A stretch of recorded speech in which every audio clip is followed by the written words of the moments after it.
Welcome to Keep What You Earn, a show for entrepreneurs and business owners who want to scale and build enterprise value without making costly mistakes. I'm your host, Shannon. I'm a CFO and CPA who left a career serving Fortune 50 companies in Wall Street to help business owners just like you make life-changing wealth with your business. These episodes are meant to be super tactical and actionable, but please remember, consult your own financial professional before you implement anything you learn in this podcast. Now, if you'd be interested in working with us to do so, check out the show notes for more information about our company, Keep What You Earn Co. All right, let's start the show.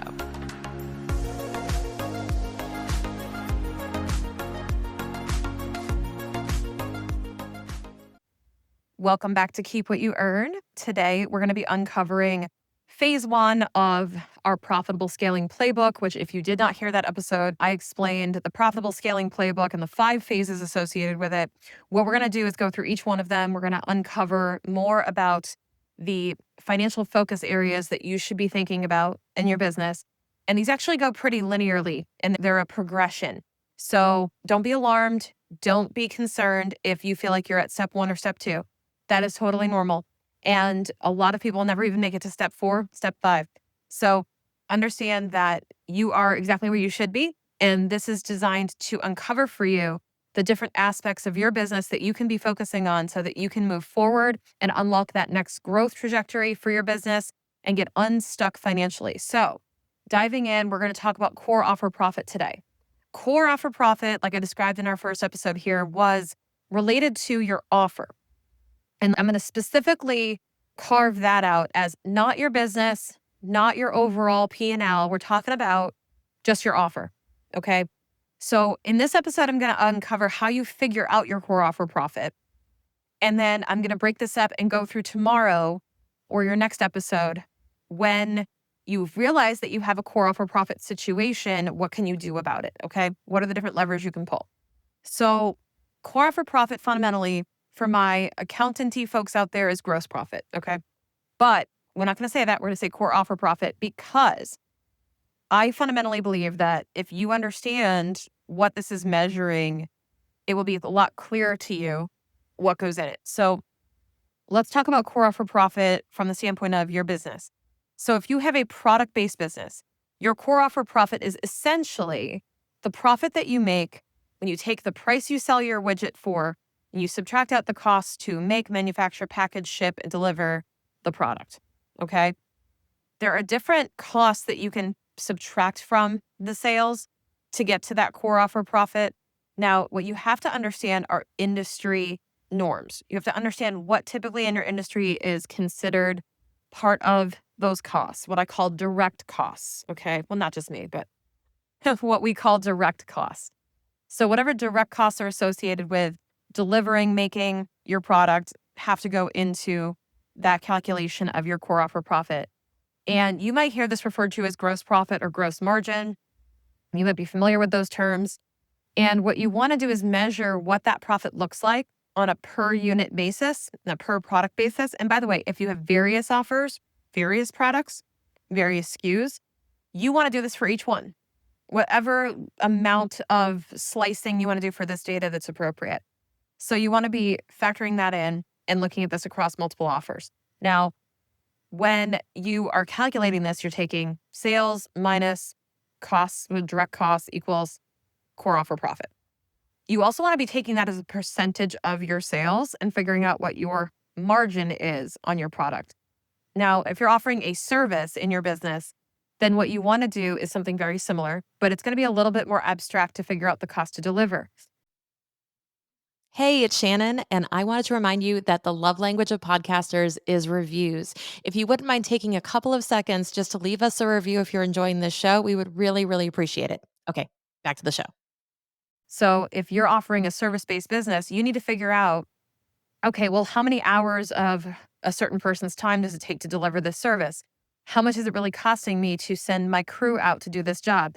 How much is it really costing me to engage this person or to perform this service for a client or a patient, right? So what can you do? How much material are you using in the delivery of the service? So for example, my med spa people, you got to be looking at how much of the actual products are you using on these people on an appointment basis, and how much time are they spending in your clinic? So Are they actually spending a lot of time on numbing process and you're using labor time for that and using up your room? Are you using up material? Are you also using up your esthetician's time or your injector's time? So you have to be thinking about all of those things when it comes to your offers. And it's a little bit more complex on the service side of things because you have to be thinking about, oh, there's actually more cost than I probably think that actually goes into every single patient that comes in the door, client that comes in the door. So you have to be really spending some time going through how much does it actually cost me to deliver each of these services. You may spend a lot of time in this area, and that's understandable. You may spend a lot of time here, and you may choose to really dig a lot deeper on specifically what costs are associated. But I will just tell you, there are some diminishing returns for getting this absolutely perfect. At a certain point, you have to have a decent idea of what it costs you and move on. If you go down to the penny, it's just diminishing returns at that point. You're wasting your time. You know kind of what your margin is, and you can operate based on that assumption. So as you're figuring out your gross margin / your core offer profit, what you want to keep in mind is what your industry standard is, okay, for what you sell. There is no such thing as a globally healthy gross margin. I mean, the higher the better, okay? The higher the better. But a globally healthy profit at that level just simply doesn't exist. It's like saying a broadly healthy weight for a human. There's so many different nuances to that of what healthy looks like. And the same goes for business. So what you want to do is you want to get involved in looking at your industry statistics. You want to figure out, hey, what's a normal, we'll call a gross margin. This is what you should search, a normal gross margin for my industry. Hell, use ChatGPT as a springboard for this. Don't use it as Bible, but start asking it, and then maybe ask it for some really good sources on industry data that you can look up that are going to be more current, okay? So think about that. And then as you develop a kind of understanding of what good looks like, and this is, by the way, one of the biggest struggles for entrepreneurs is they don't know what good looks like and therefore can't judge. Like they're looking at the grades or the scores of their financials and going, but I don't know what it's out of. My gross margin is 45%. Out of what? Like, what should it be? How high should it be? What's normal? You know, it's a snapshot, just a dot, like pin the tail on the donkey going, okay, that's what it is today. Is that good or not? I don't know. So this is going to help you determine that, what good looks like and what you should be striving for.